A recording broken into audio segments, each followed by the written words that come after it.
The air in the Sterling Tower boardroom was so thin and pressurized it felt manufactured, scrubbed clean of the city's chaotic soul, 68 floors below. It was an atmosphere of pure distilled power, smelling faintly of expensive leather ozone from the humming servers and the single malt scotch that sat untouched on a crystal decanter. Sunlight, sharp and white, sliced through the floor-to-ceiling windows, illuminating dust motes dancing like tiny diamonds in the sterile air and glinting off the chrome and glass that furnished the corporate pantheon. The view was a god's-eye panorama of the sprawling metropolis, a kingdom of concrete and ambition that Arthur Sterling had in many ways built and conquered. At the head of a vast, mirror-polished mahogany table sat Sterling himself. At 60, he looked less like a titan of industry and more like a retired pugilist weary of the fight but unable to leave the ring. His shoulders, broad and once powerful, were stooped beneath the weight of a bespoke suit that cost more than the average car. His face was a roadmap of ruthless negotiations and sleepless nights with deep lines etched around a mouth that rarely smiled and eyes the color of a stormy sea. Those eyes, now fixed on the sheaf of papers before him, held a profound, bone-deep tiredness that no amount of wealth could alleviate. This was the culmination of 6 months of brutal, relentless maneuvering, the acquisition of Novatech, $17 billion, a figure so immense it had lost all tangible meaning, becoming a symbol, a score in a game only a handful of people on the planet could play. The men flanking him, a silent chorus of lawyers and executives in identical dark suits, held their breath. Their faces were tense masks of anticipation, their collective gaze focused on the black Mont Blanc fountain pen in Arthur Sterling's hand. The pen, a sleek instrument of corporate fate, was uncapped. Its gold nib hovered a mere inch above the signature line. In that cathedral of commerce, only one person moved with quiet, unobtrusive grace. Ilara Vance. 28 years old, navigated the perimeter of the room like a ghost, her presence acknowledged only by the brief, almost imperceptible nod for a refill. Her uniform, a crisp but generic black dress and apron, was a stark contrast to the tailored armor of the men at the table. To them, she was part of the room's function, no different from the silent air conditioning or the perfectly chilled water in their glasses. She was invisible, a necessary but unnoticed component of their world. But within that invisible shell, Ilara's mind was a maelstrom. Her heart hammered against her ribs with a frantic rhythm that felt loud enough to betray her. It was a physical, painful throbbing that pulsed in her temples and made her palms slick with sweat beneath the starched fabric of her apron. For the past 10 minutes, while refilling coffee cups with a steady hand, she did not feel her eyes had been drawn to a set of technical schematics left carelessly exposed near the end of the table. She was accustomed to reading documents upside down, a skill honed over years of serving tables in rooms like this, a mental exercise to combat the crushing boredom. Most of it was dry, impenetrable legalese. But this document was different. It was a language she understood intimately, a language of logic, gates, data streams, and algorithms. It was the language of her former life, the life that had been stolen from her. And in that language she saw a catastrophe waiting to happen. It wasn't a simple bug, a careless coding error that a patch could fix. It was elegant in its malevolence, a structural flaw so deeply and deliberately embedded it could only be sabotage. She traced the logic in her mind, her thoughts moving at lightning speed. A nested function within the primary data encryption protocol. It created a rounding error infinitesimally small, a fraction of a cent on every $1 million transaction. Insignificant, invisible. But the protocol was designed to process tens of thousands of such transactions per second. The fractions would accumulate silently, siphoned into a ghost account through a cleverly masked subroutine. It was more than a flaw. It was a digital Trojan horse designed not just to steal but to destabilize. When triggered, it would cascade through the entire network, corrupting every piece of data it touched, turning Sterling's newly acquired $17 billion asset into a worthless pile of digital rubble. The worst part, the part that made bile rise in her throat, was that she recognized the signature of the code. It had the same insidious cleverness, the same arrogant disregard for consequence that had ruined her father. Her father. A brilliant, honest engineer who had been disgraced, his career shattered for refusing to sign off on a project with a fatal safety flaw. A project owned by a subsidiary of Sterling Industries. He had spoken up, and for his integrity, He had been systematically destroyed by men who sat in rooms just like this one. Ilara had been forced to drop out of her fully funded engineering program at MIT, her own brilliant future sacrificed to pay for his medical bills and legal fees. The weight of his broken spirit a heavier burden than any debt. Now history was rhyming. She was the only person in this room who could see the cliff edge they were all about to step off. Stay silent. Her training, her every instinct for survival screamed at her. You are a waitress. You are invisible. Say nothing. Collect your paycheck. Go home to your tiny apartment and the stack of bills on the table. This is not your fight. Speaking up would be professional suicide. She would be fired instantly, perhaps even accused of corporate espionage herself. Blacklisted. Laughed out of the room. A crazy woman in a servant's uniform. The memory of her father's face, pale and defeated in a hospital bed, flashed behind her eyes. They don't care about the truth, Ellie, he had whispered, his voice raspy. They only care about the numbers. The pen in Arthur Sterling's hand began its final descent. The movement was slow, deliberate, the inexorable fall of a guillotine blade. The polished nib aimed for the pristine white paper. Ilara's blood ran cold. She saw not just a signature but a trigger. The activation of a silent digital weapon that would cause chaos, ruin lives, and reward the wicked. The men who designed this would celebrate. The men signing off on it would be oblivious until it was too late. And the victims, the countless unseen people whose pensions and investments were tied up in this behemoth of a deal, would suffer. Just like her family had. Her father's voice was wrong. The numbers were a lie. The truth was everything. The world seemed to slow down. The quiet hum of the room faded to a dull roar in her ears. She could feel the texture of the coffee pot handle in her hand, the slight ache in her lower back from standing for hours, the frantic, desperate plea of her own conscience. Do something. Be more than what they see. The gold nib was a millimeter from the page. Her body moved before her mind could raise another objection. 1 step. 2. She was no longer on the perimeter. She was moving toward the center of power, a foreign object entering a sterile field. Heads turned, eyes widened in mild annoyance, confused by this breach of protocol. She reached the back of Arthur Sterling's chair just as the ink was about to bless the paper.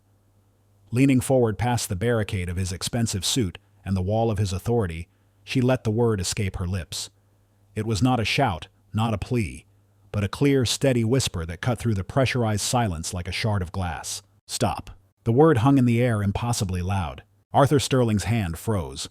The pen, a conduit for $17 billion, stopped dead, its nib hovering over the paper, a droplet of black ink swelling at its tip, threatening to fall like a single black tear. For a full 5 seconds, the universe held its breath. The only sound was the faint whisper of air through the vents. The executives stared, their faces a gallery of slack-jawed disbelief and burgeoning indignation. Who was this woman? What right did she have? The air crackled with their unspoken fury. They looked to their leader, expecting an explosion, a swift and brutal dismissal of this absurd interruption. But Arthur Sterling did not explode. He did not turn. He simply remained motionless. His head bowed slightly, as if the single word had been a physical blow. The weariness in his shoulders seemed to deepen.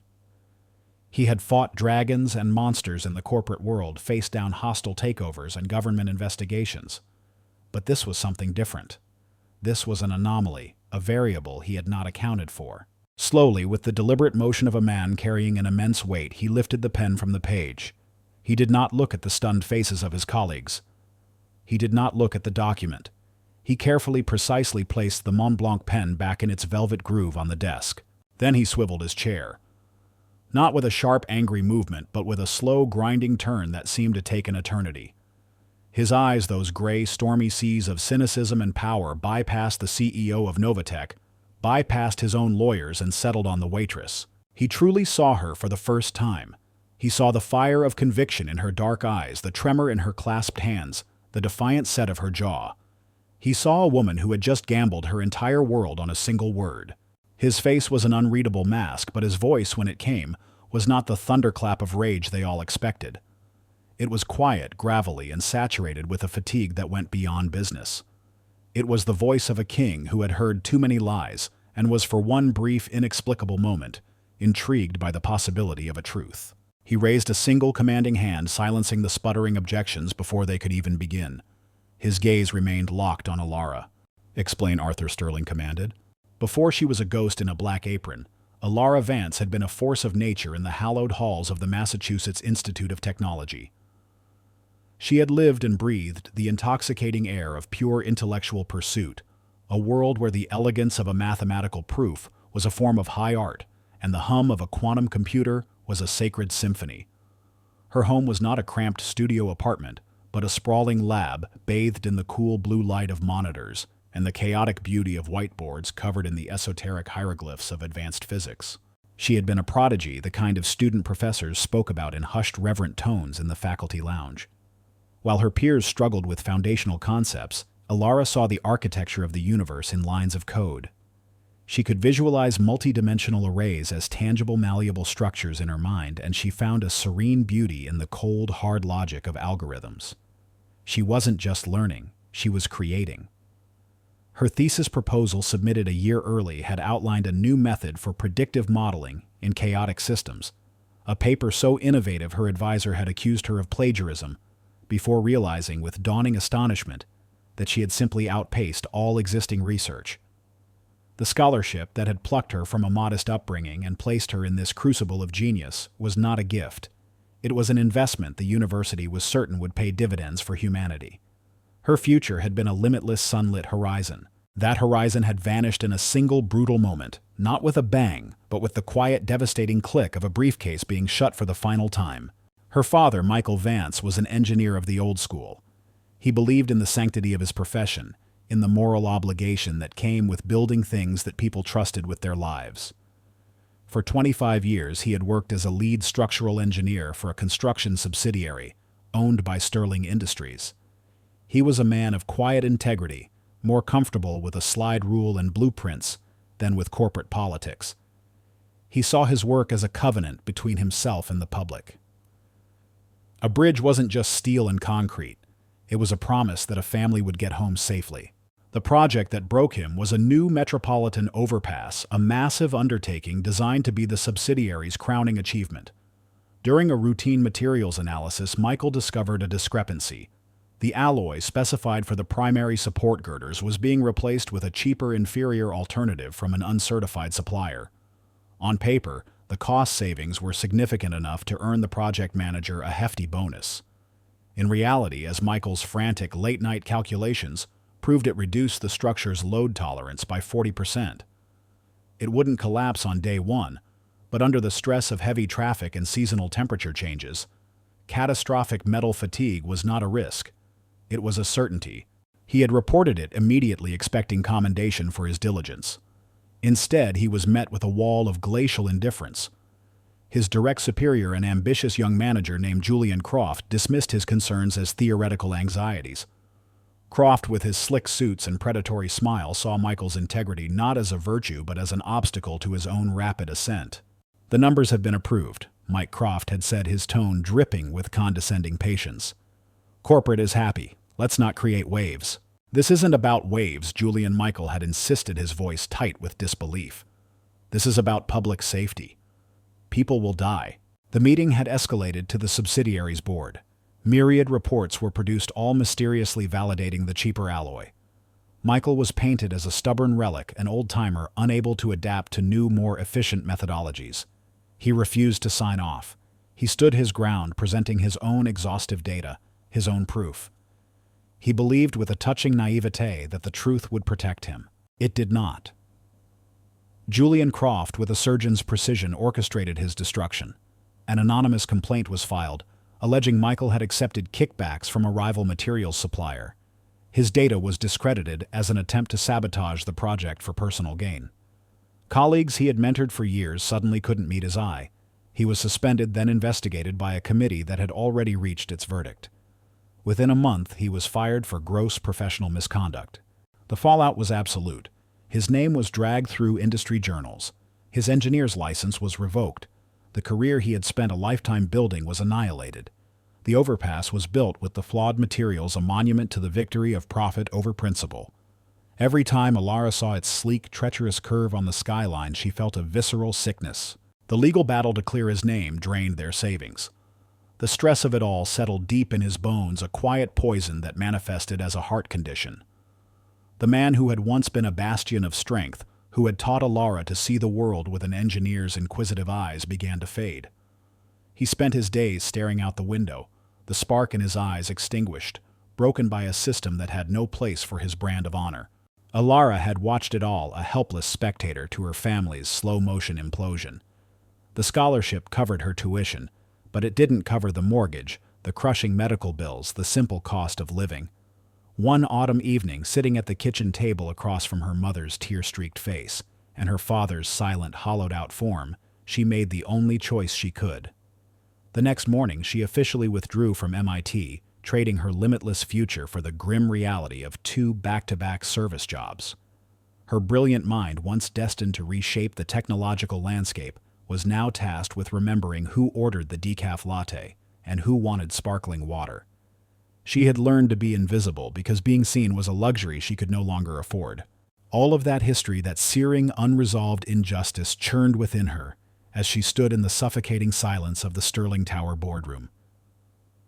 Arthur Sterling's command, "Explain," was not a question.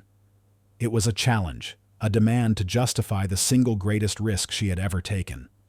The faces of the executives around the table, a mixture of contempt and disbelief, blurred into the faces of the men who had sat in judgment of her father. She took a slow, deliberate breath, steadying herself. The fear was still there, a cold knot in her stomach, but it was now overlaid with a crystalline sense of purpose. This was not just about a flawed algorithm. This was a reckoning.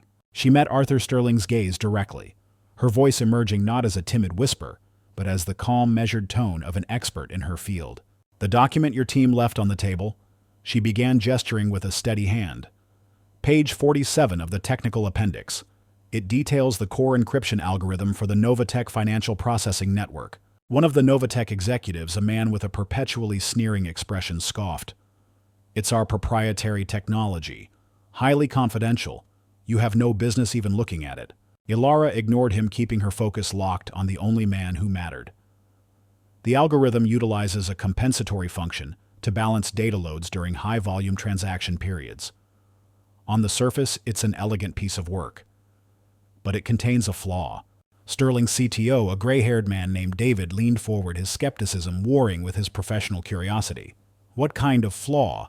"It's a rounding error protocol," Alara said, the technical language flowing from her with an ease that felt like coming home. "It's designed to handle fractional discrepancies in high-frequency trading. The error itself is almost undetectable, a rounding down of 1/10,000th of a cent on certain transaction types. But the system processes millions of those transactions an hour. Compounded over a fiscal quarter, those fractions will amount to millions of dollars." A nervous murmur rippled through the room. This was language they understood. "A bug, then," David stated, though it sounded like a question. "An expensive one, but fixable." Alara shook her head, a small definitive motion. This was the precipice. This was where she moved from technician to accuser. "No," she said, her voice dropping slightly but gaining an intensity that commanded the room's absolute attention. "It's not a bug. A bug is a mistake. It's chaotic, unpredictable. This is precise. It's methodical. The diverted fractions aren't just vanishing. They are being rerouted by a secondary subroutine that's masked as a system diagnostic. Rerouted to a single heavily encrypted ledger account." She paused, letting the weight of her words settle into the manufactured air. She saw the flicker of understanding and alarm in David's eyes. She saw the Novatech CEO's face pale slightly. She saw Arthur Sterling's expression remain unchanged, as impenetrable as granite. "This isn't a flaw you can patch," Alara concluded, delivering the final damning verdict. "It's a feature. The system wasn't designed to be just efficient. It was designed to be a weapon of industrial sabotage, and the back door was built to steal." The silence that followed Alara's accusation was a living thing. It filled the vast boardroom, pressing in on them, heavy and suffocating. The sneer on the Novatech executive's face had frozen, replaced by a slack-jawed gape. The other men exchanged panicked, uncomprehending glances. They had come here to witness the triumphant conclusion of a $17 billion deal, and instead they were watching a waitress dismantle it with a few quiet, devastating sentences. Arthur Sterling's gaze, however, never left Alara. He studied her with an unnerving stillness, his stormy eyes searching for any sign of deception, any flicker of weakness. For a long, tense moment, he said nothing. He simply absorbed the magnitude of her claim, weighing it against the mountain of due diligence reports and expert assurances piled on his desk. Then he moved. He pressed a small, almost invisible button on the console embedded in the mahogany table.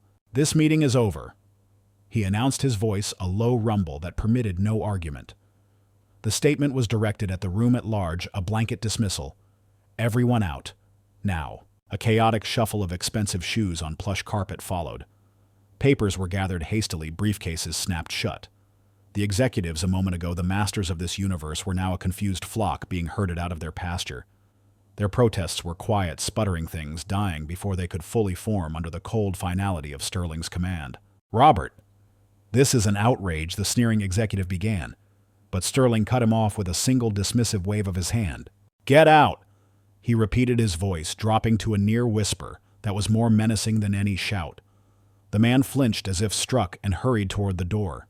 The CEO of Novatech, a man named Julian Croft, remained seated, his face a mask of controlled fury. His knuckles were white where he gripped the arms of his leather chair. "Arthur, you cannot possibly be entertaining this fantasy." "The woman serves coffee for a living." Sterling's gaze shifted to him, cold and flat. "You will wait outside with my legal team. Do not leave the floor." It was an order, not a request.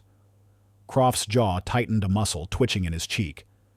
He rose, slowly shot Alara a look of pure venom, and strode from the room. The heavy doors swung shut, sealing the three of them in the cavernous silence. The boardroom, once a stage for a dozen powerful men, had transformed. It was now an interrogation room. Alara stood isolated in the center, the polished table, a vast chasm separating her from the two men who now held her fate in their hands. Arthur Sterling remained at the head of the table, a silent, brooding judge. His chief technology officer, David Chen, a man whose quiet demeanor belied a formidable intellect, had moved to sit at his right hand, becoming the de facto prosecutor. "Sit," Sterling commanded, gesturing to the chair recently vacated by Julian Croft. Alara obeyed, her legs feeling unsteady. The chair was still warm.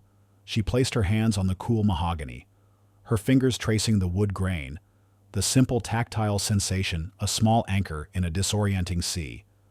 She was acutely aware of her uniform, the faint scent of coffee that clung to it, a brand of her station in this alien environment. David Chen opened a sleek laptop, his fingers gliding over the keyboard. He didn't look at her, his attention focused entirely on the screen. "You mentioned a secondary subroutine masked as a system diagnostic." He began, his voice calm and professional, devoid of the contempt the others had shown.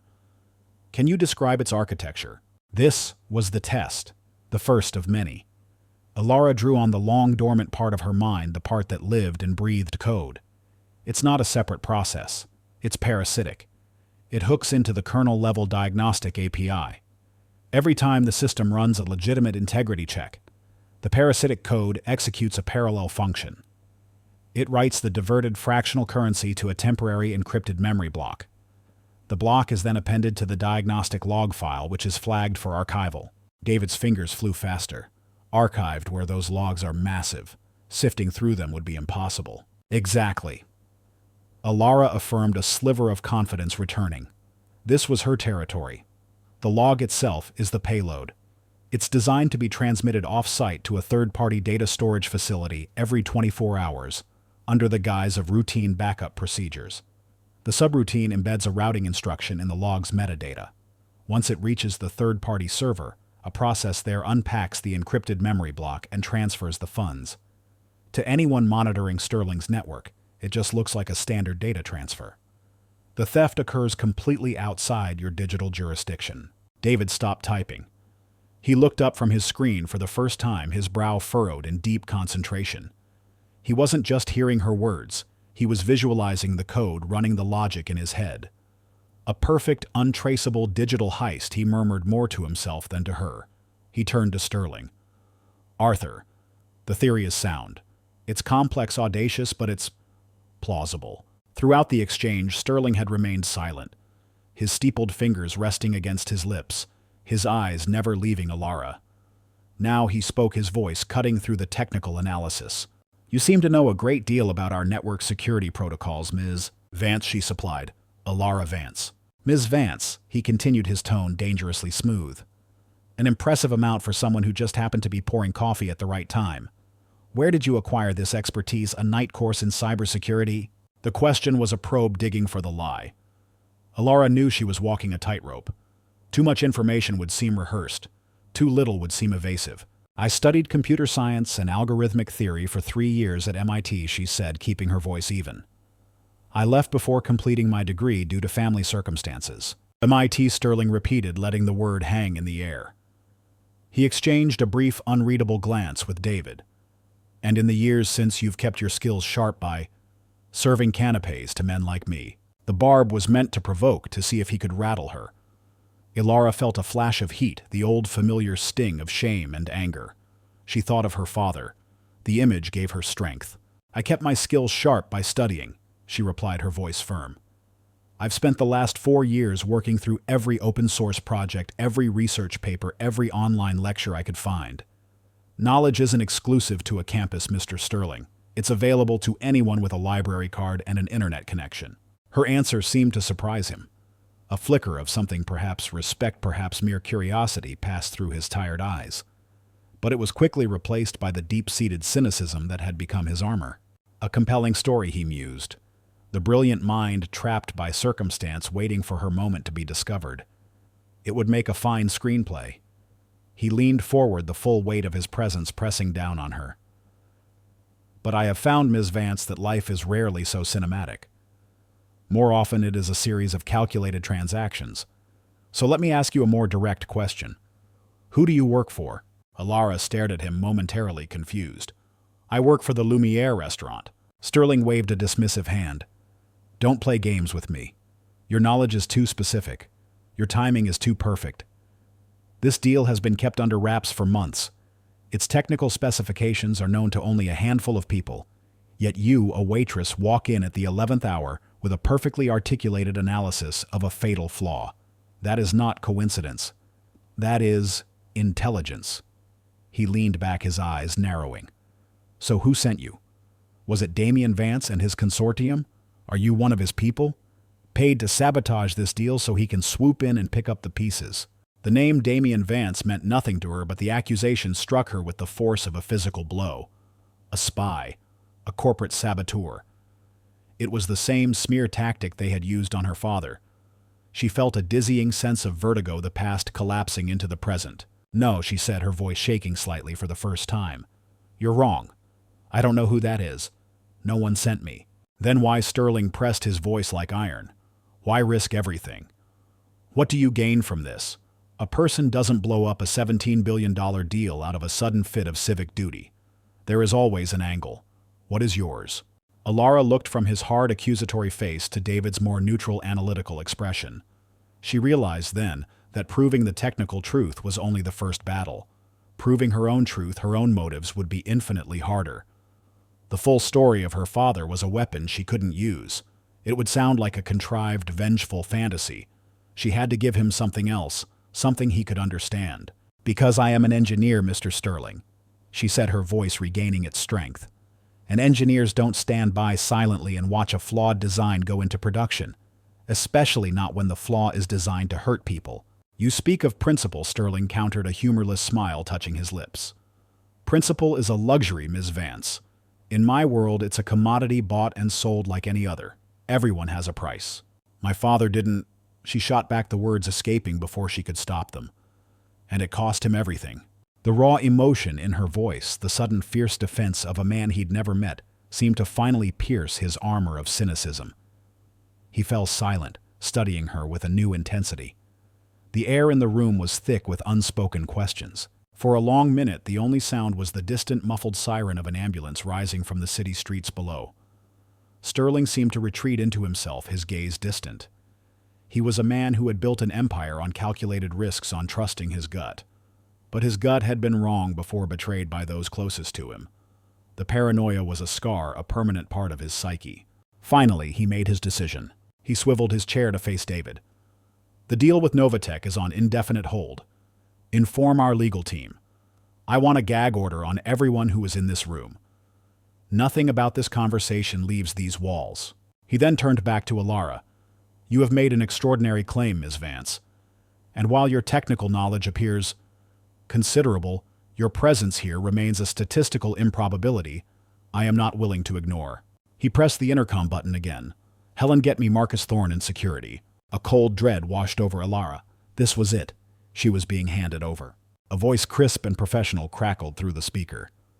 Thorne here, sir. Marcus Sterling said, his voice calm and authoritative. I have a guest here, a Miss Alara Vance. I want a full, deep-level background investigation. I want to know everything. Who she talks to, where she banks, what she eats for breakfast. I want her life for the past 5 years mapped and cross-referenced. Use whatever resources you need. This is alpha-level priority. Is that clear? Crystal, sir. Sterling's finger lifted from the button. His gaze cold as a winter morning settled back on Alara. You will remain here in this building as a guest of Sterling Industries. David will arrange a secure suite for you.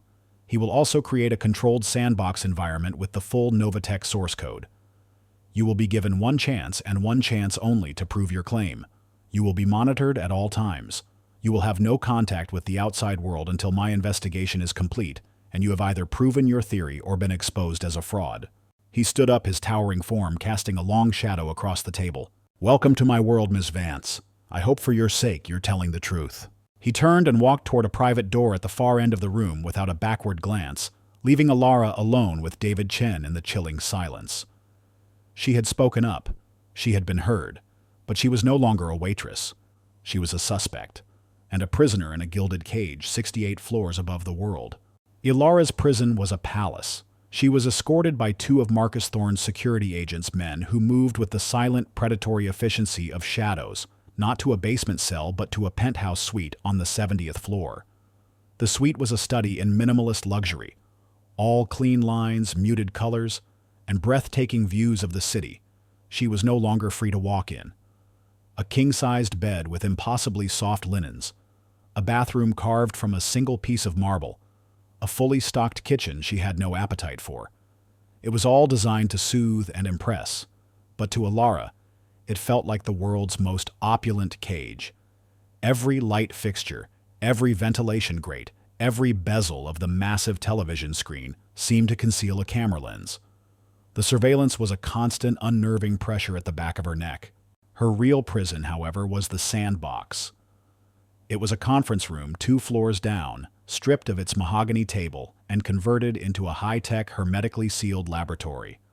A powerful server array hummed behind a glass wall, its sole purpose to run a partitioned, air-gapped copy of the Novatech source code. 3 massive curved monitors dominated a central workstation. The room had no windows and only one entrance guarded at all times by one of Thorne's agents. This was where she was expected to prove the impossible, to find a single venomous needle in a haystack the size of a mountain. She was not alone. 4 senior engineers from Novatech had been assigned to assist her, a corporate euphemism for watching her every move and preparing to discredit her. Their hostility was a palpable force in the sterile room. They were led by a man named Garrett, whose face was set in a permanent sneer of intellectual superiority. He and his team treated her with a forced, condescending politeness that was more insulting than open hostility.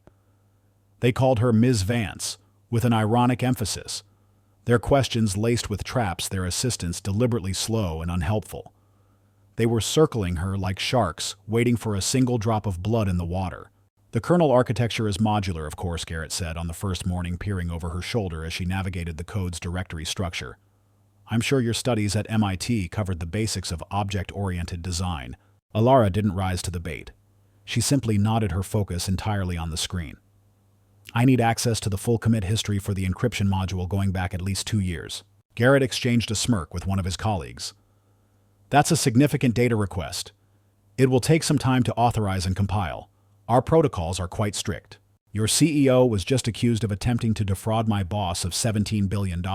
David Chen's voice cut in from the doorway. He had become Alara's reluctant warden and sole ally. I believe we can dispense with the usual protocols. Get her what she needs. Now. Garrett's face flushed, but he complied, barking an order into his phone. The dynamic was clear. They were to obstruct her in every way that David would not personally witness. For the next 48 hours, Alara lived in that room, fueled by black coffee and a cold, burning sense of purpose. She slept for 90-minute intervals on a cot David had brought in, her dreams filled with cascading lines of code and the hollowed-out look in her father's eyes. The Novatech engineers worked in shifts, their silent, judgmental presence a constant weight. But when she was immersed in the code, they disappeared. The world disappeared. The code was a universe unto itself, a sprawling digital city with gleaming skyscrapers of elegant design and dark, forgotten alleys of legacy patches and clumsy workarounds. She moved through it with the instincts of a native, her mind parsing millions of lines of logic, sensing patterns, feeling for the subtle dissonances that betrayed the presence of something alien.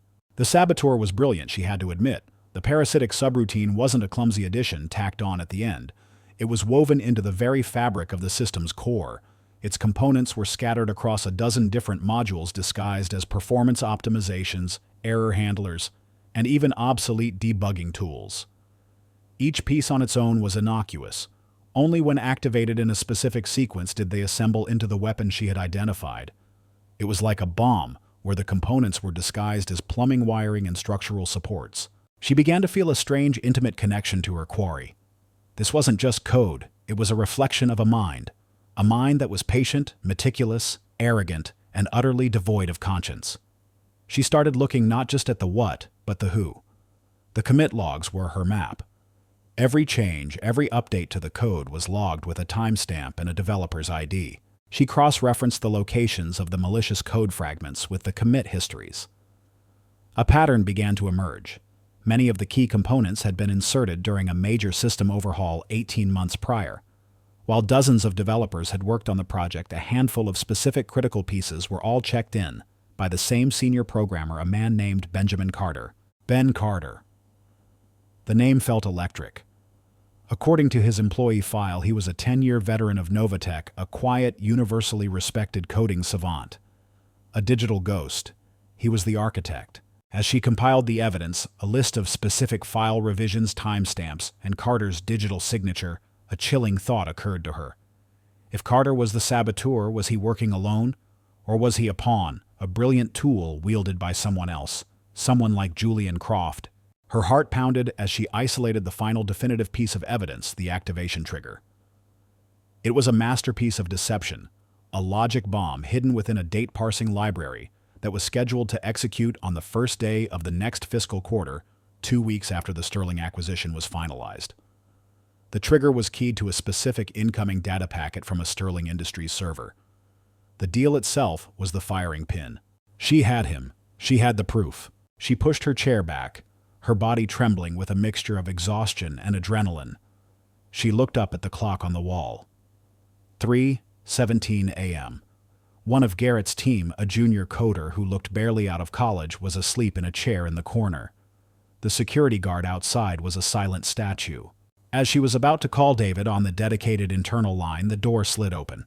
It was David himself, his face pale and grim, his usual professional calm completely gone. "Alara," he said, his voice low. "I need to talk to you." "I've found it, David," she said, her voice buzzing with excitement. "I have proof. The code, the trigger, even the developer who wrote it. A man named Ben Carter." David closed his eyes for a moment, a look of profound pain crossing his features. He walked over and shut down her monitors, plunging the room into semi-darkness. "What are you doing?" she asked, confused. "Ben Carter is dead," David said, his voice flat and heavy. "He was killed 2 hours ago. A hit and run. His car was forced off a bridge on his way home from work. The air left Alara's lungs. The exhilaration of her discovery evaporated, replaced by an icy dread that started in her stomach and spread through her limbs. The room felt suddenly cold. A hit and run. A coincidence of such perfect, horrific timing that it could be anything but. "They know," she whispered, the words tasting like ash. "Somehow they knew I was getting close. We have to assume the worst," David said, his gaze intense. "That your investigation is compromised. That Carter was silenced. Which means whoever he was working for is still out there and they are capable of murder." The world had shifted beneath her feet.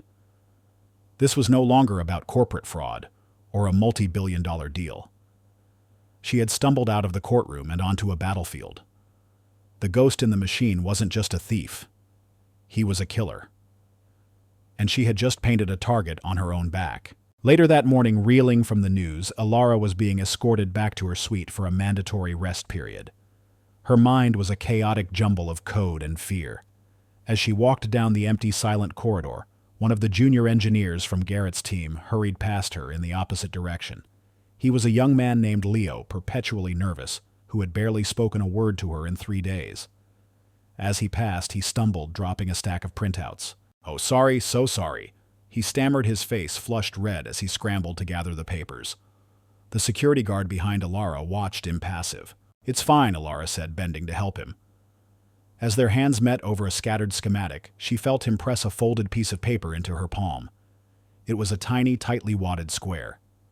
Their eyes met for a fraction of a second. In his, she saw not hostility, but pure, unadulterated terror. He snatched the rest of his papers and scurried away down the hall without another word. Her hand closed around the small note. Back in the sterile luxury of her suite, with the guard stationed outside her door, she unfolded it. The message was scribbled in hasty, jagged handwriting. "They're watching you. Carter was my mentor. He was scared. Talked about ethical lines about Croft. He said they were wiping the server logs. Last Tuesday, 2:04 a.m. He was going to talk. Be careful." Alara sank onto the edge of the bed, the note trembling in her hand. It was confirmation. A voice from beyond the grave delivered by a terrified messenger. Ben Carter wasn't just a saboteur. He was a man with a conscience who had been silenced before he could speak, and he had pointed a finger directly at the CEO of Novatech, Julian Croft. The erased logs. It was a crucial lead, a thread she could pull. But the note was also a chilling warning. They're watching you. The hostile engineers, the silent guards, they weren't just observers. They were her jailers, and potentially her executioners.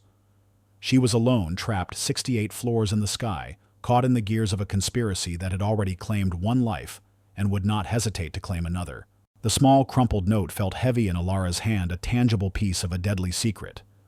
She read the words a dozen times, the jagged script burning itself into her memory. Carter was scared. Croft. Wiping the server logs. He was going to talk. Each phrase was a key, unlocking a new, more terrifying chamber in the conspiracy. The ghost in the machine now had a master, and his name was Julian Croft. Her gilded cage, which had felt merely oppressive before, now felt thin and fragile, the last barrier between her and the men who had thrown Ben Carter from a bridge. The faces of Garrett and his team, once just hostile and arrogant, now seemed to hold a more sinister watchfulness. Was one of them the source of the leak? Did they know that she knew every polite inquiry, every offer of assistance was now tinged with menace? She couldn't stay silent. She couldn't work alone. David Chen was her only lifeline. Using the secure internal line from her suite, she called him, her voice a low, urgent whisper. "David, I need to see you. It's about Carter." When he arrived, his face etched with concern, she showed him the note. She watched him read it, saw his professional composure crumble into raw alarm. Wiped logs, he breathed, his eyes wide. If Croft erased the access records for that time frame, it's a direct admission of a cover-up. He was hiding Carter's or his own tracks. "Leo, the engineer who gave me this, he's terrified," Alara said. "They'll know he talked to me. We have to protect him." David nodded, his mind already calculating the next moves. "I'll have Thorne's team pull him out under a pretext, keep him somewhere safe. This changes everything, Alara. This moves from a theory to an active criminal conspiracy." He looked at her, his expression a mixture of awe and deep concern. "You were right, and I'm afraid you're in more danger than any of us imagined." While Alara was finding her ally, Arthur Sterling was in his sanctuary, an expansive office on the top floor that was less a place of business and more a personal fortress. The room was dominated by a single massive desk, carved from a slab of petrified wood, and a collection of ancient leather-bound books that smelled of history and dust. Here, surrounded by the relics of a world built on tangible things, Sterling waged his wars in the intangible realms of finance and data.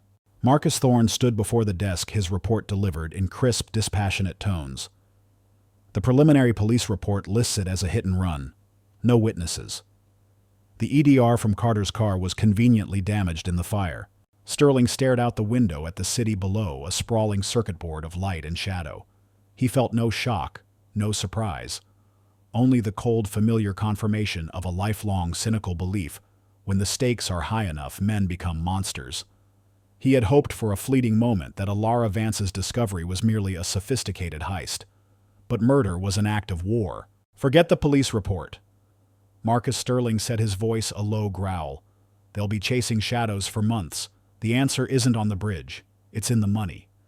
He turned from the window, his gray eyes hard as flint. Pivot the investigation.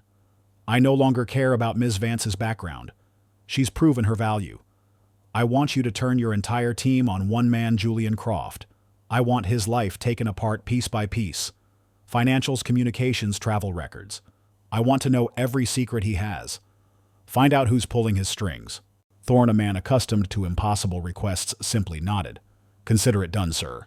For the next 12 hours, Sterling's global security apparatus, a network of former intelligence agents and forensic accountants, descended upon Julian Croft's life with the force of a hurricane. They moved through firewalls and encrypted servers with silent, ghostly efficiency. They peeled back the layers of shell corporations' offshore accounts and anonymized crypto wallets that constituted the modern armor of the corrupt. And then they found it. A series of transactions, small at first, then growing in size, flowing from a holding company in the Cayman Islands into an account controlled by Croft.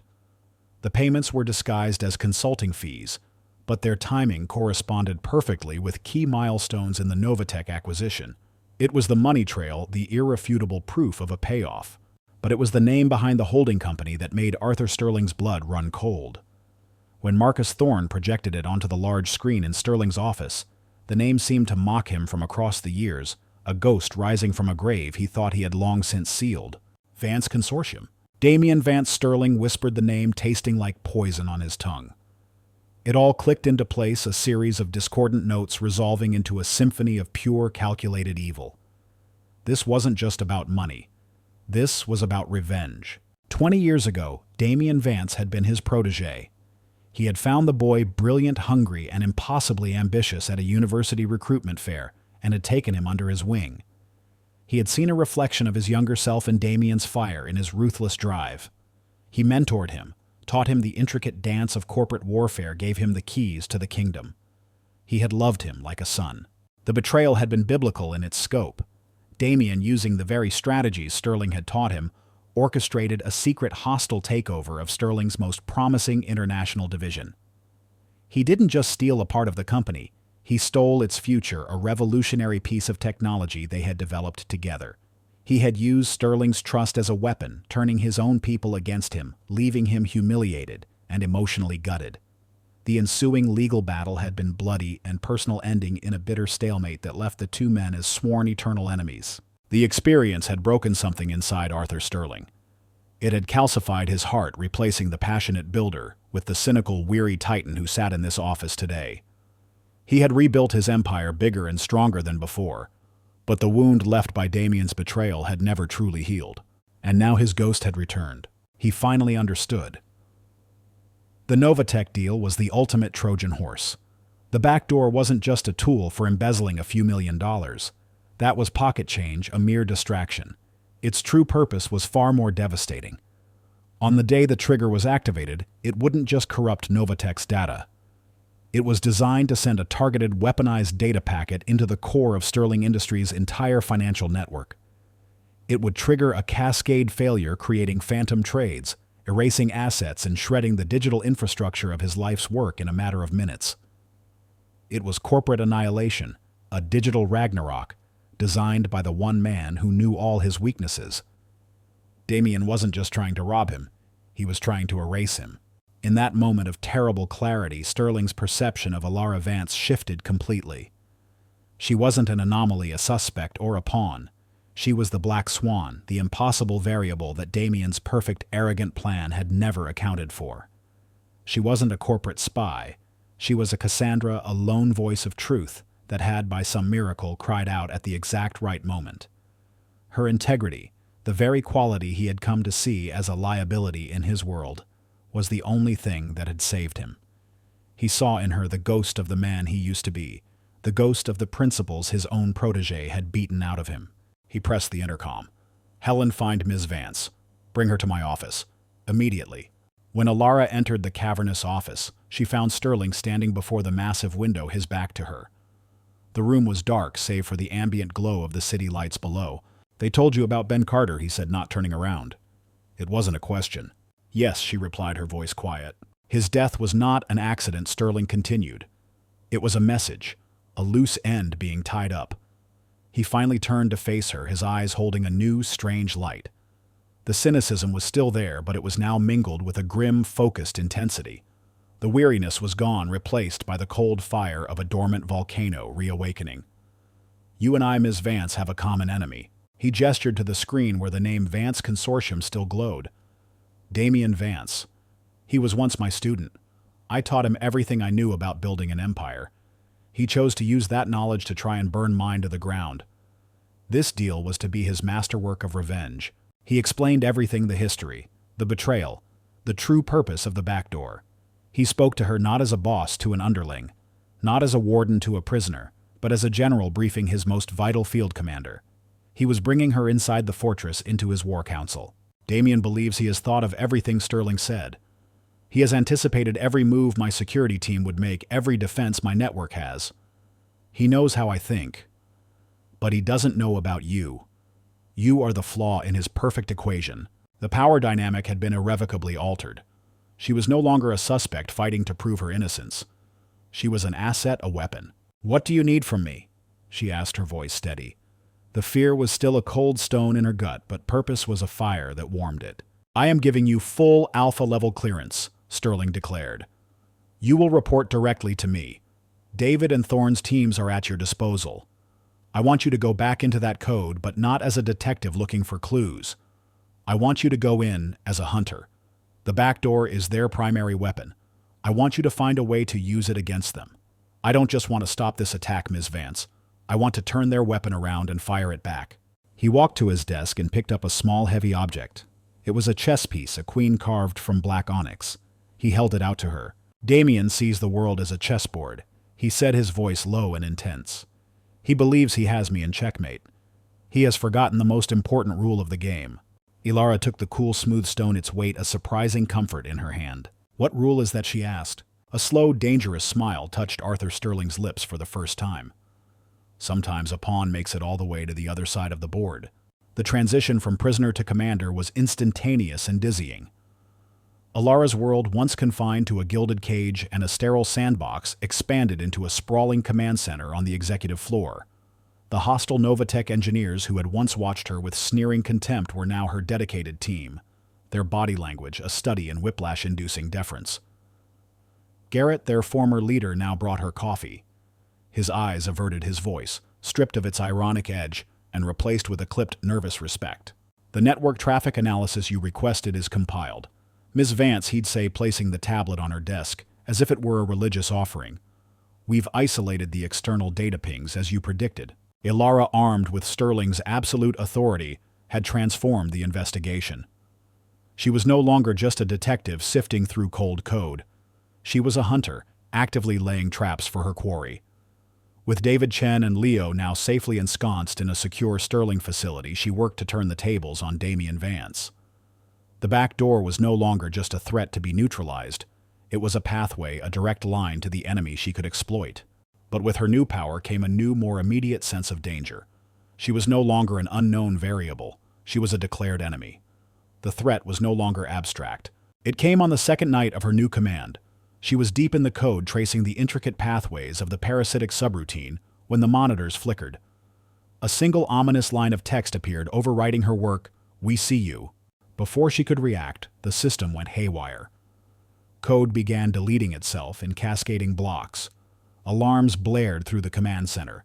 It was a worm, a sophisticated piece of malware designed not just to erase her progress, but to brick the entire server array, turning their multi-million-dollar sandbox into a tomb of dead silicon.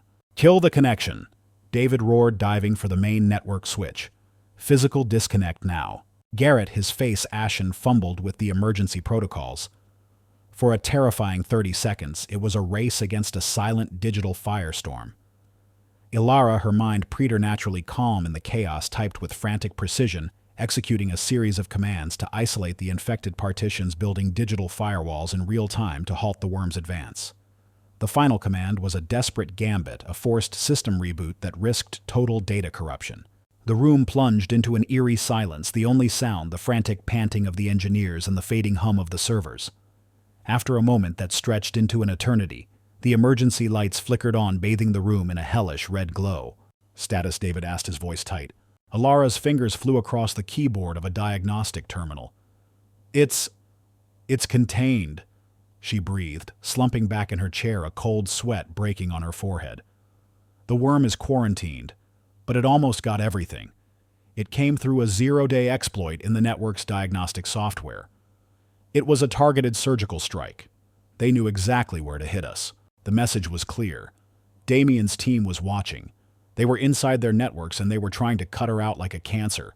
The attack had failed, but it left a chilling psychological scar. The enemy wasn't just a ghost in the machine anymore. He was a predator, and he was hunting her." The near disaster galvanized Alara. The fear was real, a cold knot in her gut, but it was overshadowed by a hardening resolve. Damien Vance and Julian Croft had tried to silence her. They had murdered Ben Carter. She owed it to him and to her father to see this through to the end. To understand the weapon, she had to understand its creation. She needed to go deeper beyond the recent code commits and into the foundational architecture of the Novatech system. She requested access to the deep storage archives, the digital catacombs where projects from years, even decades ago, were laid to rest. It was there, buried under layers of obsolete file formats and forgotten project names, that she found him. It started with a familiar turn of phrase in a block of commented code, a particular way of structuring a logical argument that was as unique and recognizable to her as a fingerprint. Her heart skipped a beat. She ran a search. The name that flashed onto the screen sent a shockwave through her entire body. Monsieur Vance. Project files, internal memos, preliminary designs, dozens of them. All under her father's name, dating back 6 years. A lifetime ago. Before Julian Croft. Before the overpass. Before everything had fallen apart. With trembling hands, she began to open the files. It was like opening a time capsule, a portal into the mind of the man she had idolized. She saw his meticulous work, the elegance of his original designs for a new secure financial transaction protocol. His notes were filled with his familiar looping handwriting in scanned documents, detailing his absolute focus on security, on stability, on the ethical responsibility of building systems that handled people's money. He had been creating a fortress, a system designed to be incorruptible. Then, as she moved forward in the timeline, the project was abruptly reassigned. A new project lead was appointed, a young, ambitious manager named Julian Croft.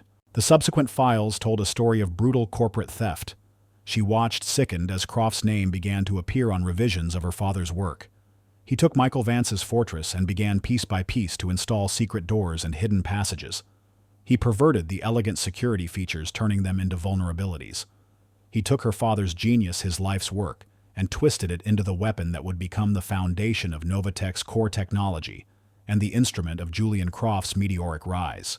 This was the project, the one that had gotten her father fired. He hadn't just been dismissed for speaking out about the overpass. That was merely the pretext. He had been removed so that Julian Croft could steal his intellectual property unimpeded. The overpass was the public execution. This was the secret assassination of his legacy that had preceded it. A wave of pure incandescent rage washed over Alara, so powerful it left her breathless. It was a rage that burned away the last vestiges of her fear. This wasn't just about corporate justice anymore. This wasn't about a deal or about money. This was about blood. This was about reclaiming the honor of a good man who had been destroyed by the greedy, parasitic men she was now fighting. This was for her father. Her grief and anger focused her mind into a diamond-hard point of clarity. Her father, she knew, would have anticipated this kind of betrayal. He was a man of integrity, but he was not naive.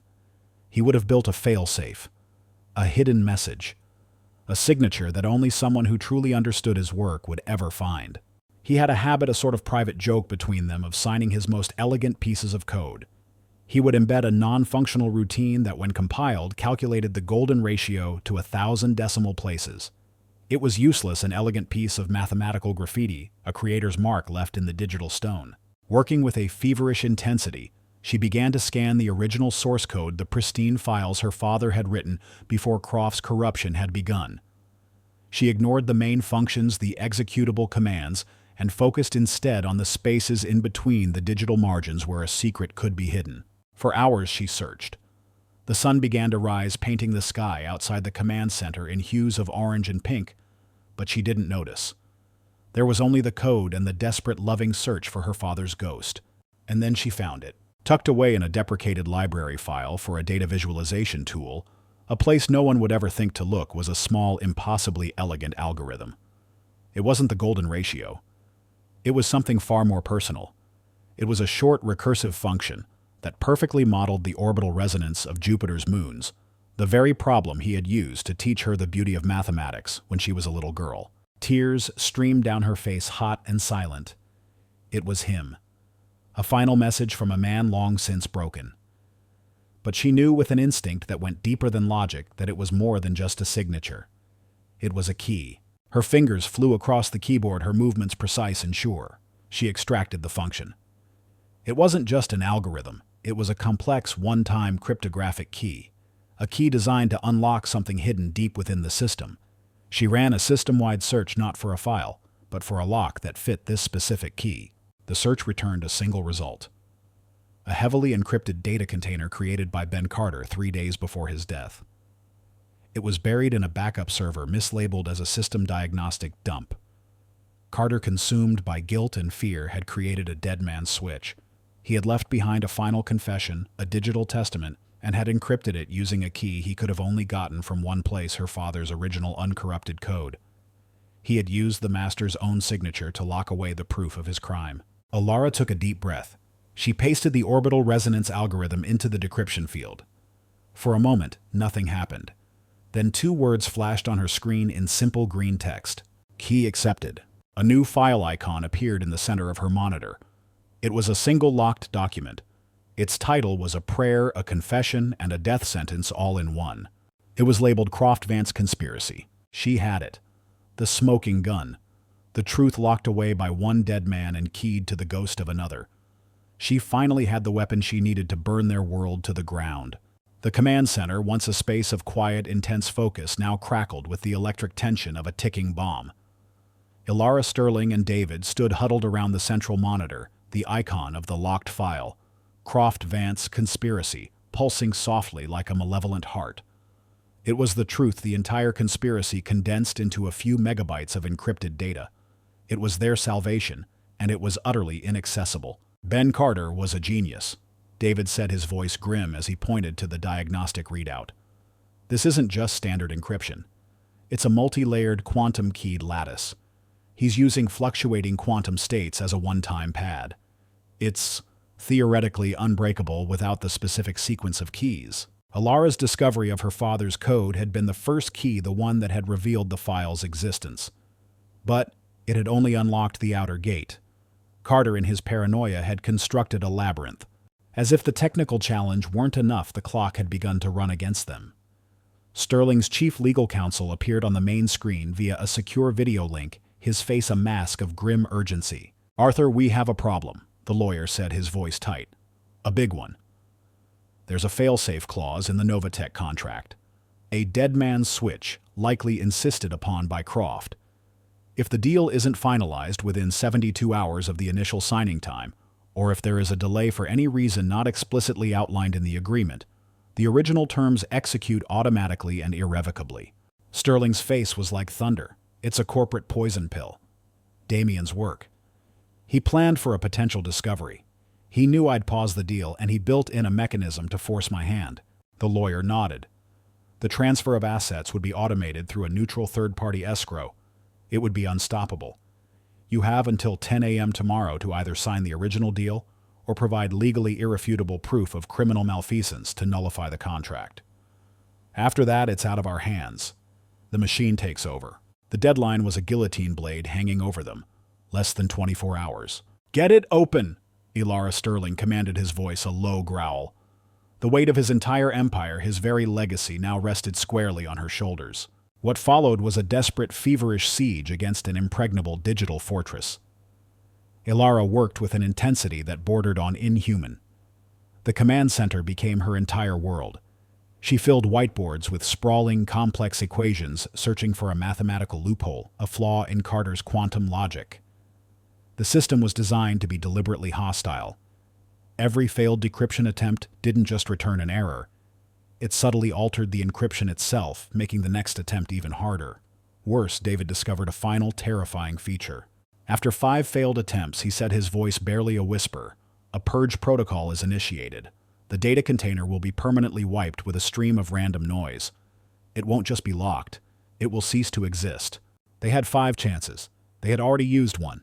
Ilara's first 3 attempts were purely technical. She tried to brute force the quantum key sequence to find a logical flaw in the lattice structure to reverse engineer the encryption from the fragment of her father's code. Each time the system repelled her, the metaphorical walls growing stronger, thicker. The monitor flashed a stark, brutal message after the 3rd attempt 4 of 5. The pressure was immense, a physical weight that made it hard to breathe. The engineers, David, even Sterling himself, watched in tense silence as Ilara pushed herself to the very limits of her knowledge and hit a wall of pure mathematical genius. She slumped in her chair, exhausted and defeated, staring at the screen.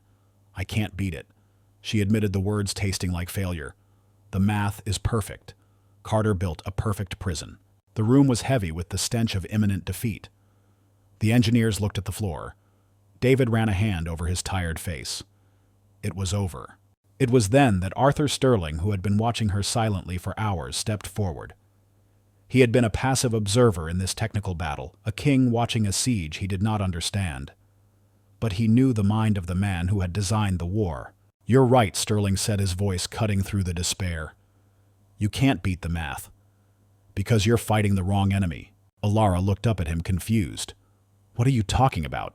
"I'm fighting the encryption." "No," Sterling countered, his eyes burning with a sudden, fierce intelligence. "You're fighting Ben Carter. A genius, yes. A man terrified for his life. But he was just the architect. The design, the philosophy behind it is pure Damian Vance. Stop trying to outcalculate the machine, Ilara. Start trying to outthink the man." He pulled up a chair and sat opposite her, turning the technical problem into a psychological interrogation. "I taught Damian everything he knows. His arrogance is his greatest flaw, and he embeds it in everything he creates. He doesn't just build things to be effective. He builds them to be monuments to his own cleverness. This encryption isn't just a lock, it's a riddle. It's a taunt aimed at me." The engineers exchanged puzzled glances, but David Chen watched intently, beginning to understand. "What does Damian admire more than anything?" Sterling mused, leaning forward. "Power, of course. But what kind? Not just money. He's obsessed with history, with the great conquerors, men who won not through brute force but through cunning. Alexander the Great, Sun Tzu. He sees business as a modern battlefield and himself as its greatest general." He looked at Ilara, his gaze sharp. "Carter built this, but Damian would have insisted on holding the final key. Something only he would know. A password, a phrase. Something that would appeal to his ego, to his sense of history. It would be the final flourish, the signature on his masterpiece of destruction." Sterling's words opened a new door in Ilara's mind. She had been so focused on the complex mathematics that she had missed the human element. The lock wasn't just a series of quantum gates, it was a password prompt in disguise. The key she needed wasn't a number, it was a word. "Think," Ilara. Sterling pressed his voice a low, urgent rhythm. "A conqueror's move. What was Alexander's most famous tactic, the one that won him his greatest victory at Gaugamela?" David's eyes lit up, the feigned retreat. He lured the Persian chariots forward, opened a gap in his own line, and then charged directly at the king. "A gambit," Ilara whispered, the word sparking in her mind. "He created a deliberate weakness to exploit his enemy's aggression." "Exactly," Sterling affirmed. "Damian has done the same thing. He's made the encryption seem purely mathematical, purely logical to lure a technical mind like yours into a direct assault. The true path isn't through the wall, it's through the gate he left open as a taunt." Ilara's mind raced, connecting the dots. Her father's code, the orbital resonance of Jupiter's moons. It was beautiful, elegant, logical. A purely scientific key. That was the feint. It was meant to make them think the solution was entirely mathematical. The true password, the final key, would be its opposite. It would be something from the world of mythology, of history, of conquest. The moons of Jupiter, she said aloud, her thoughts crystallizing. They are named for the lovers of the god Jupiter. Zeus in the Greek, a figure of ultimate power. Damien would love the symbolism. Go on, Sterling urged, leaning closer. Io, Europa, Ganymede, Callisto, Ilara, recited. The Galilean moons. It's a sequence, but it's not the answer. It's another layer of the riddle. Her fingers flew across the keyboard, pulling up astronomical data, cross-referencing it with Greek mythology. The clock on the wall read 9:52 a.m., 8 minutes until the deadline. It's a star chart, she breathed, a frantic, beautiful pattern emerging on her screen. If you plot their orbits at a specific historical date, it creates a pattern. But what date? Gaugamela, Sterling said instantly. The date of the battle, October 1st, 331 BC. Ilara typed in the date. The orbits on her screen shifted, the four moons aligning in a unique pattern against the backdrop of a distant constellation. Aquila, David whispered, reading the name of the constellation. The eagle, the symbol of Zeus. It's a word, Ilara said, her heart hammering. The names of the moons in the order of their alignment on that date from the perspective of the eagle constellation.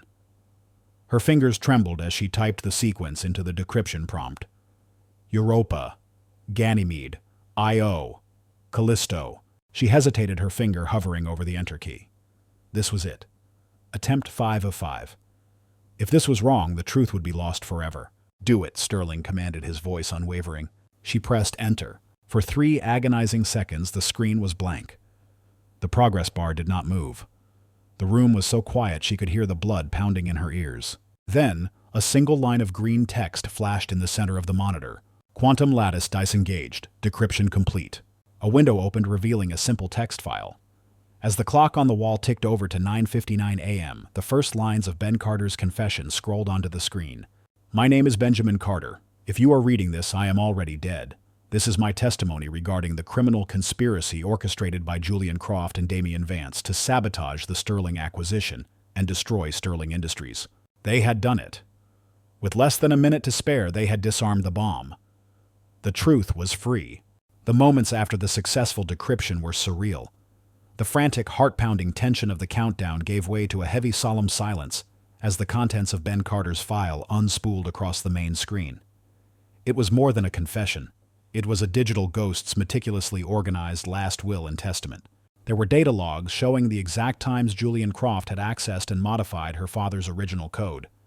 There were encrypted transaction records detailing the flow of money from Damian Vance's shell corporations. And there was a final locked audio file labeled simply Insurance.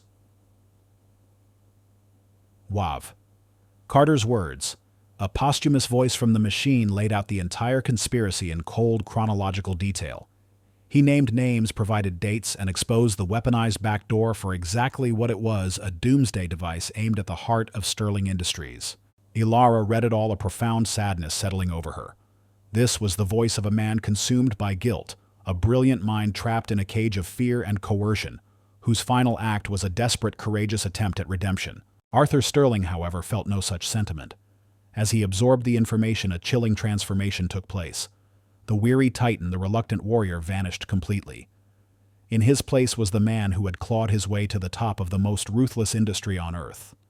His eyes became chips of ice. His posture straightened, radiating a cold, predatory energy that filled the room. This was not a man seeking justice. This was a man preparing for annihilation. David Sterling's voice was a low, dangerous purr. Get our legal team on a secure line.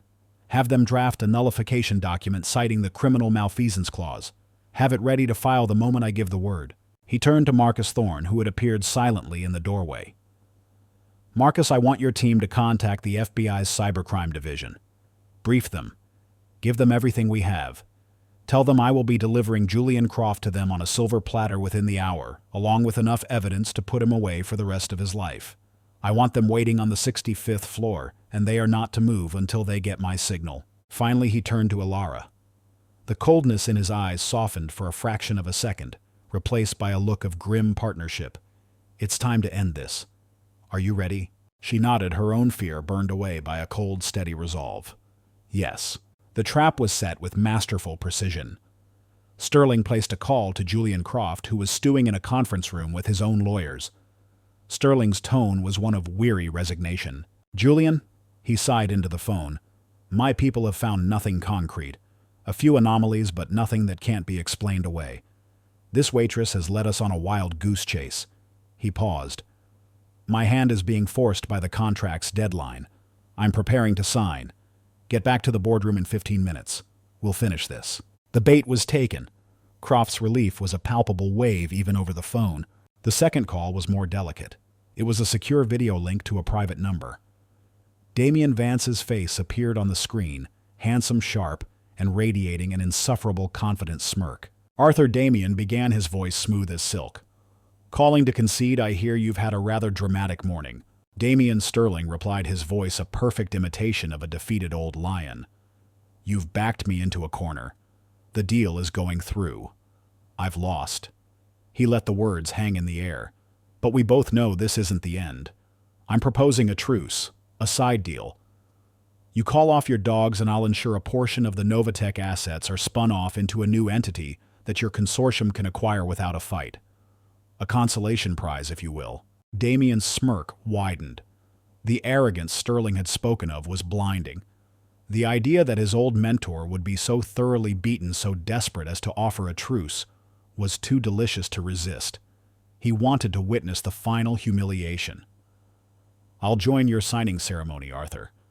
I wouldn't miss it for the world." 15 minutes later, the boardroom was once again filled. Julian Croft entered with a triumphant swagger, his lawyers trailing behind him. On the massive screen at the end of the room, Damian Vance's face watched over them like a smug Roman emperor. Sterling sat at the head of the table, the picture of defeat. Alara stood quietly behind him to his right, a seemingly irrelevant footnote to the proceedings.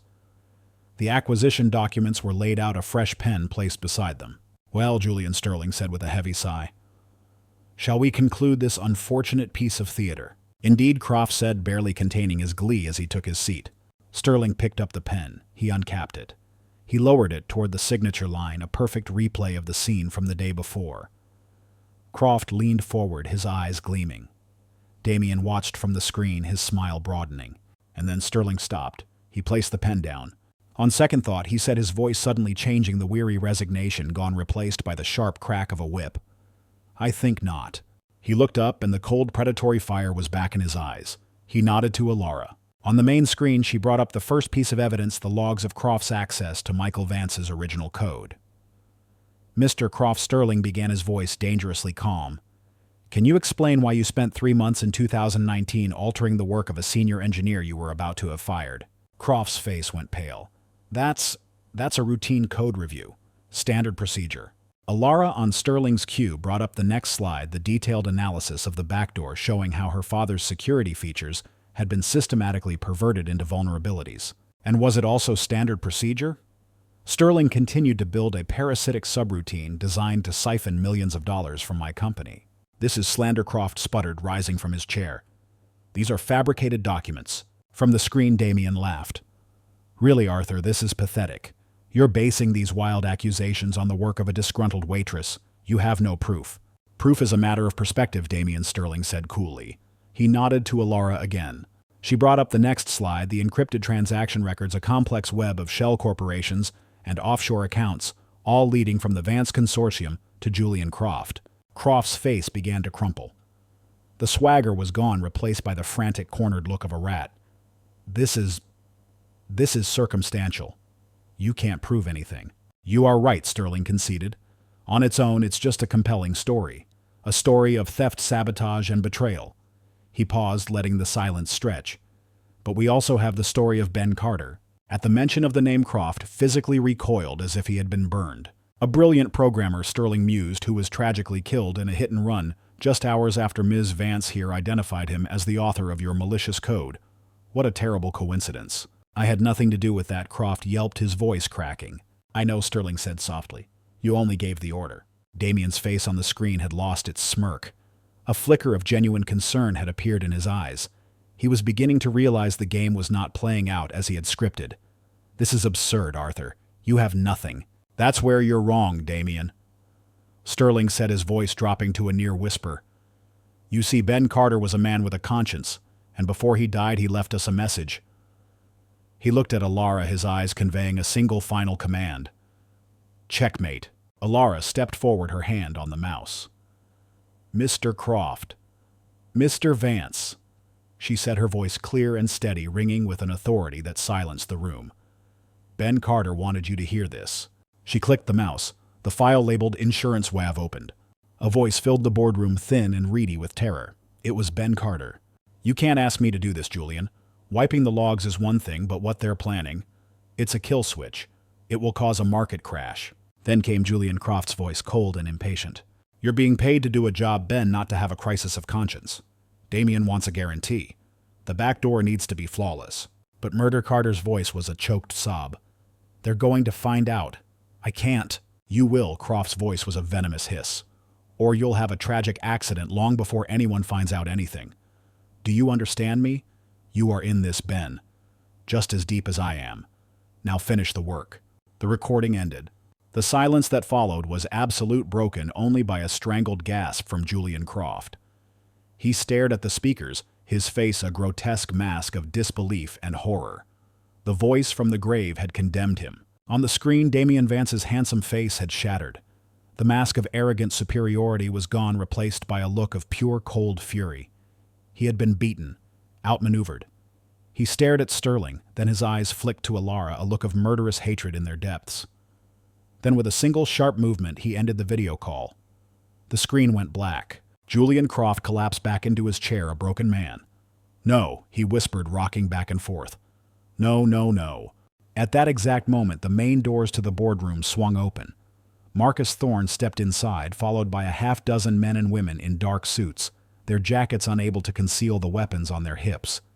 They moved with the quiet, unmistakable authority of federal law. Julian Croft, the lead agent, said, his voice calm and professional. You are under arrest for conspiracy to commit wire fraud, securities fraud, and your connection to the death of Benjamin Carter. Two agents moved forward, pulling a stunned and unresisting Croft to his feet. As they snapped the handcuffs onto his wrists, the quiet, satisfying click echoed through the silent boardroom. Croft was led away, his head bowed in utter defeat. The lawyers and executives who remained were frozen in a state of shock, staring at the empty chair at the black screen and at the waitress who stood beside the billionaire, her expression not of triumph, but of a solemn, weary vindication. It was over. The ghost had been exorcised. The truth had won. The aftermath of Judgment Day was a controlled detonation that sent shockwaves through the foundations of the financial world. News of the foiled conspiracy broke with the force of a tsunami. Headlines screamed of the Sterling Tower sting, painting Julian Croft as a corporate villain of cartoonish proportions, and Damien Vance as the Machiavellian mastermind who had finally overplayed his hand. The stock of the Vance Consortium, once a titan of the market, went into freefall. Investors panicked. Partners defected. The digital house of cards that Damien had built on arrogance and intimidation began to disintegrate under the harsh glare of a federal investigation and the merciless judgment of the market. His empire was not just crumbling, it was being erased. From his fortress of an office, Arthur Sterling watched the carnage with a cold, dispassionate satisfaction. It was not a victory he celebrated, but a long-overdue correction in the cosmic balance of power. His attention, however, was not on the vanquished, but on the spoils. The original $17 billion deal with Novatech was now a dead letter, nullified by criminal fraud. The company itself was in ruins. Its leadership decapitated, its reputation shattered. Most acquirers would have circled like vultures, picking the carcass clean of its valuable patents and letting the rest rot. But Sterling, for the first time in a long time, chose a different path. He called a company-wide meeting at Novatech's headquarters. He stood before hundreds of shell-shocked employees, engineers, programmers, administrative staff, who fully expected to be handed their severance packages. In the crowd, Alara saw Leo, his face a mixture of terror and relief, and even Garrett, who looked humbled and lost. Novatech as you know it is finished. Sterling began, his voice echoing through the cavernous atrium. A wave of despair rippled through the crowd. It was built on a foundation of lies by corrupt leadership. That era is over. He paused, letting the weight of the statement sink in. But the work you have done, the talent in this room, is not. The technology you've built when stripped of its corruption is valuable. Your work is valuable. He then laid out his plan. He was not acquiring Novatech, he was dissolving it, but in its place he was creating a new, wholly owned subsidiary of Sterling Industries. He would be purchasing Novatech's core assets out of the impending bankruptcy, rebranding it, and most importantly, retaining every employee who wished to stay. Your new leader will be David Chen, he announced, gesturing to David, who stood at his side. And your new corporate charter will have a single, non-negotiable principle at its core: integrity above profit. We are going to rebuild this company, and we are going to do it the right way. A stunned silence was followed by a tentative, then thunderous round of applause. It was a move of shocking mercy from a man known for his ruthlessness. It was the first act of a king rebuilding his kingdom on a new foundation. But there was one final, far more personal act of reconstruction that Sterling knew he had to undertake. It was a debt that could not be paid with stock options or corporate restructuring. It was a matter of honor. He drove himself without a security detail to a small, unassuming house in a quiet suburban neighborhood. The house was modest, with a neatly kept garden and peeling paint on the window frames. It was the home of Michael and Maria Vance. It was a world away from the gleaming steel and glass of his tower. Alara had insisted on coming with him. She stood by his side on the small porch, her heart pounding. This was harder, more terrifying than facing down Damian Vance. This was about healing a wound she wasn't sure could ever be closed. Her mother Maria opened the door, her face etched with the lines of long worry, registered shock, then confusion, then a slow dawning suspicion, as she recognized the titan of industry standing on her doorstep. "Mr. Sterling," she said, her voice wary. "Mrs. Vance," he replied, his tone formal but respectful. "May we come in? I've come to speak with your husband." They were led into a small, immaculately clean living room filled with family photos and the quiet dignity of a life lived with more love than money.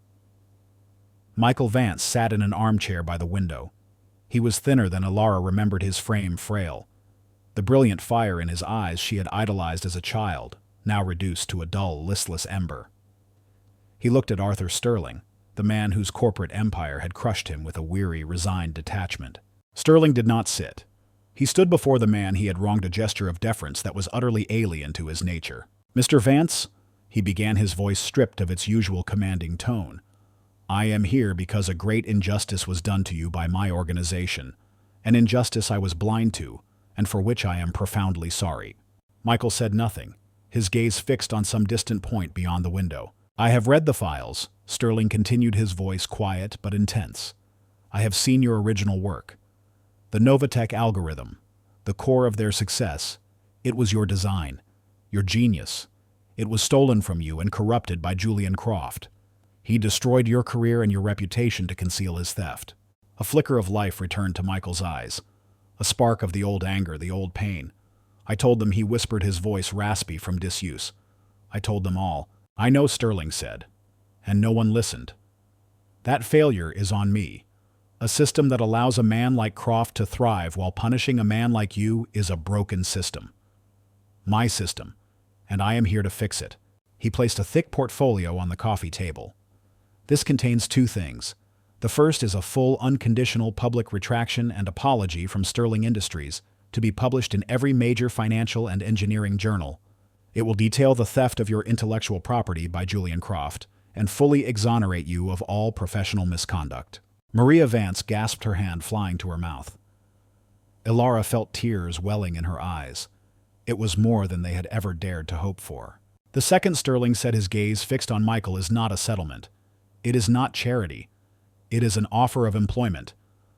I am creating a new, fully independent ethics and oversight committee for all of Sterling Industries.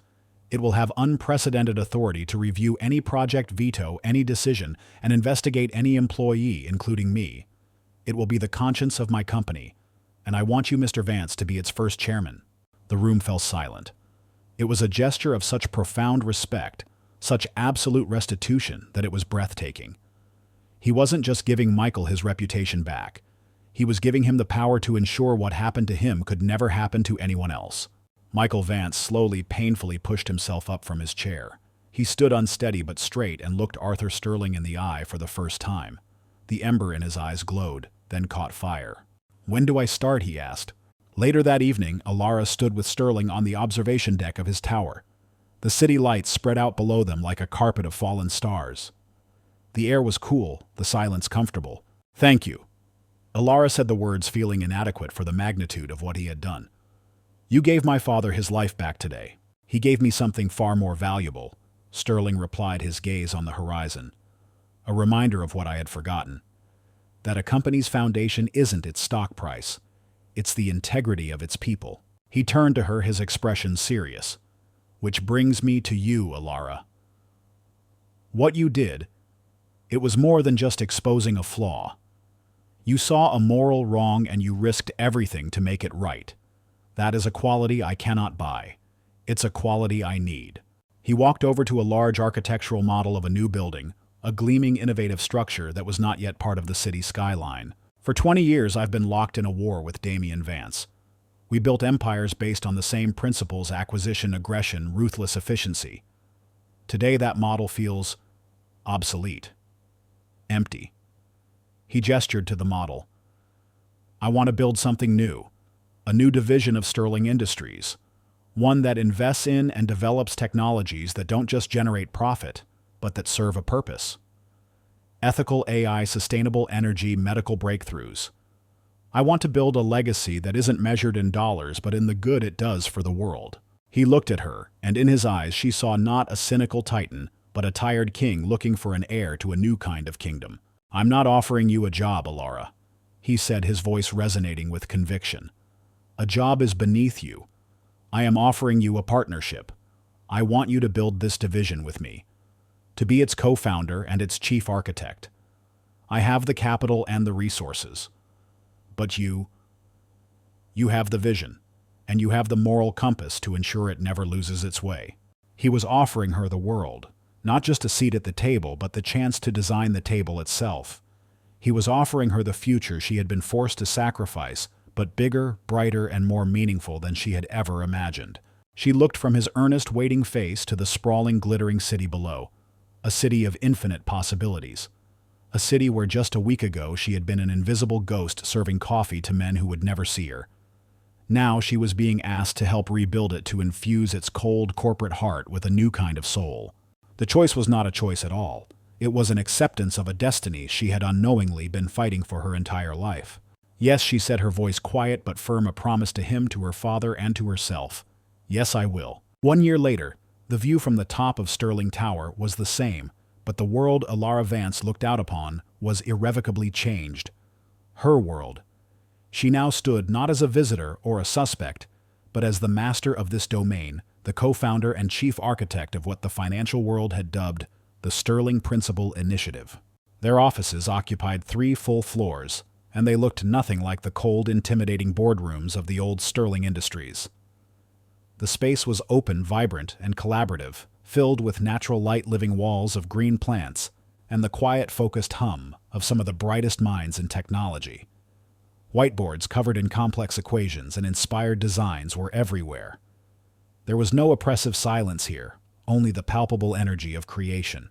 The initiative had, in 12 short months, become the most disruptive and talked about entity in the tech world. They didn't pursue projects based on their potential for quarterly growth, but on their potential for global impact. Their first major success, a project Alara had personally spearheaded, was an algorithmic model for predicting freshwater shortages in developing nations. It was a direct descendant of her abandoned MIT thesis, now fully realized. The Aquila algorithm, as she had quietly named it, was already being used by 3 non-governmental organizations, saving an estimated tens of thousands of lives by allowing for the preemptive allocation of resources. They were proving one project at a time that profit and purpose were not mutually exclusive. Alara moved through the space with a calm, quiet authority that had nothing to do with her title and everything to do with the earned respect of her team. She paused at a workstation where Leo, the terrified young engineer who had passed her the secret note, was now a confident team lead, guiding 2 new interns through a complex piece of code. He looked up as she approached, a wide, genuine smile on his face. "We're getting some anomalous data from the Antarctic ice shelf sensors," he said, pointing to a stream of numbers on his screen. "The standard deviation is higher than the model predicted." "Good," Alara said, her eyes scanning the data. "The model is just a map. The anomaly is the undiscovered country. It means we're learning something new. Stress test it. See if you can break the algorithm. The best way to make something stronger is to find its weakest point. It was a lesson she had learned in the crucible of her own experience. She left him to his work, her heart swelling with a quiet pride. Leo was the first of many she had brought into the initiative. She had instituted a radical new hiring practice, a blind audition where candidates were given a complex problem to solve. Their submissions were judged purely on the elegance and efficacy of their solution, with no names, no resumes, and no educational pedigrees attached. Her team was a meritocracy in its purest form, a collection of brilliant minds from every walk of life. College dropouts, self-taught coders, former academics, all people who, like her, might have otherwise been overlooked. Her own life had been transformed in ways both profound and mundane. She now lived in a beautiful apartment downtown, but the worn engineering textbooks from her college days still lined her shelves. She wore tailored suits that fit perfectly, but in the top drawer of her desk at work, she kept the simple black apron from her waitress uniform, a tangible reminder of the ghost she had once been. Her family was healing. Her mother's laughter once again filled their small house, the lines of worry on her face softened by peace. And her father. Her father was reborn. Michael Vance, as chairman of the Sterling Ethics and Oversight Committee, had become the most feared and respected man in the company. He had attacked his new role with the same fierce integrity that had once cost him everything. He had already rooted out 2 instances of corporate malfeasance, his quiet, unimpeachable authority becoming the new moral center of gravity for the entire organization. He and Arthur Sterling had formed an unlikely powerful friendship, 2 old warriors from opposite sides of the battlefield who had found common ground in the pursuit of honor. Later that afternoon, Ilara found Sterling on the observation deck, the same place he had offered her a new world. He was no longer the weary, cynical titan she had first met. The profound tiredness in his eyes was gone, replaced by a bright, engaged curiosity. He had delegated the day-to-day operations of his old empire, pouring all his energy into his role as mentor and grand strategist for the initiative. He found more joy in debating the ethics of an AI with Ilara than he ever had in a hostile takeover. Michael presented his quarterly report to the board this morning. Sterling said, a rare, genuine smile touching his lips. I haven't seen so many nervous executives since the last market crash. He's terrifying. It's wonderful. Ilara smiled. He's just making sure no one else has to go through what he did. He's making us all better, Sterling corrected gently. He looked out at the city, his expression reflective. For 30 years I thought building bigger was the same as building better. I measured my life in market caps and stock prices. I built a fortress to protect myself from the world, and all it did was lock me inside. He turned to her, his gratitude a palpable presence between them. You, Ilara, with a single word in a single moment, reminded me that the foundation of any great enterprise isn't concrete or capital, it's character. I just told the truth, she said softly. And that, he replied, is the rarest and most valuable commodity of all. It's the principle on which we've built all of this. He swept his arm out, indicating the gleaming towers of the city, but his gesture encompassed more than that. It encompassed their work, their partnership, their shared future. The Sterling principle. It's not about me. It's about the idea that the true worth of a person or a company is measured by its integrity. That talent can be found anywhere, and that potential, when unlocked by opportunity, is the most powerful force on earth. She stood beside him, shoulder to shoulder, no longer a waitress and a billionaire, but partners equals. They looked out at the sprawling, infinite promise of the city not as conquerors, but as custodians. They had faced down the ghosts of the past, and in doing so had built a new, more hopeful future. The journey had been a trial by fire, but it had forged something unbreakable. A legacy, not of power, but of purpose. In the grand, complex machinery of our world, it is easy to believe that power resides only in the places we are told to look, in the highest offices, in the greatest fortunes, in the loudest voices.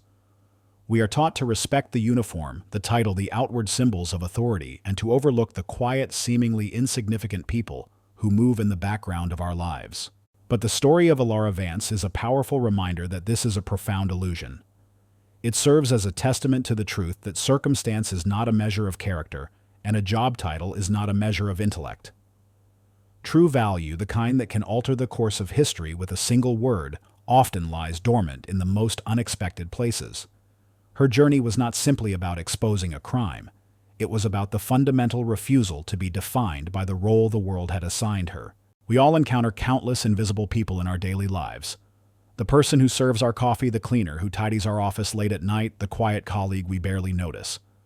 How many of them hold within them an undiscovered genius, a quiet integrity, or a courageous heart waiting for a single moment to reveal itself?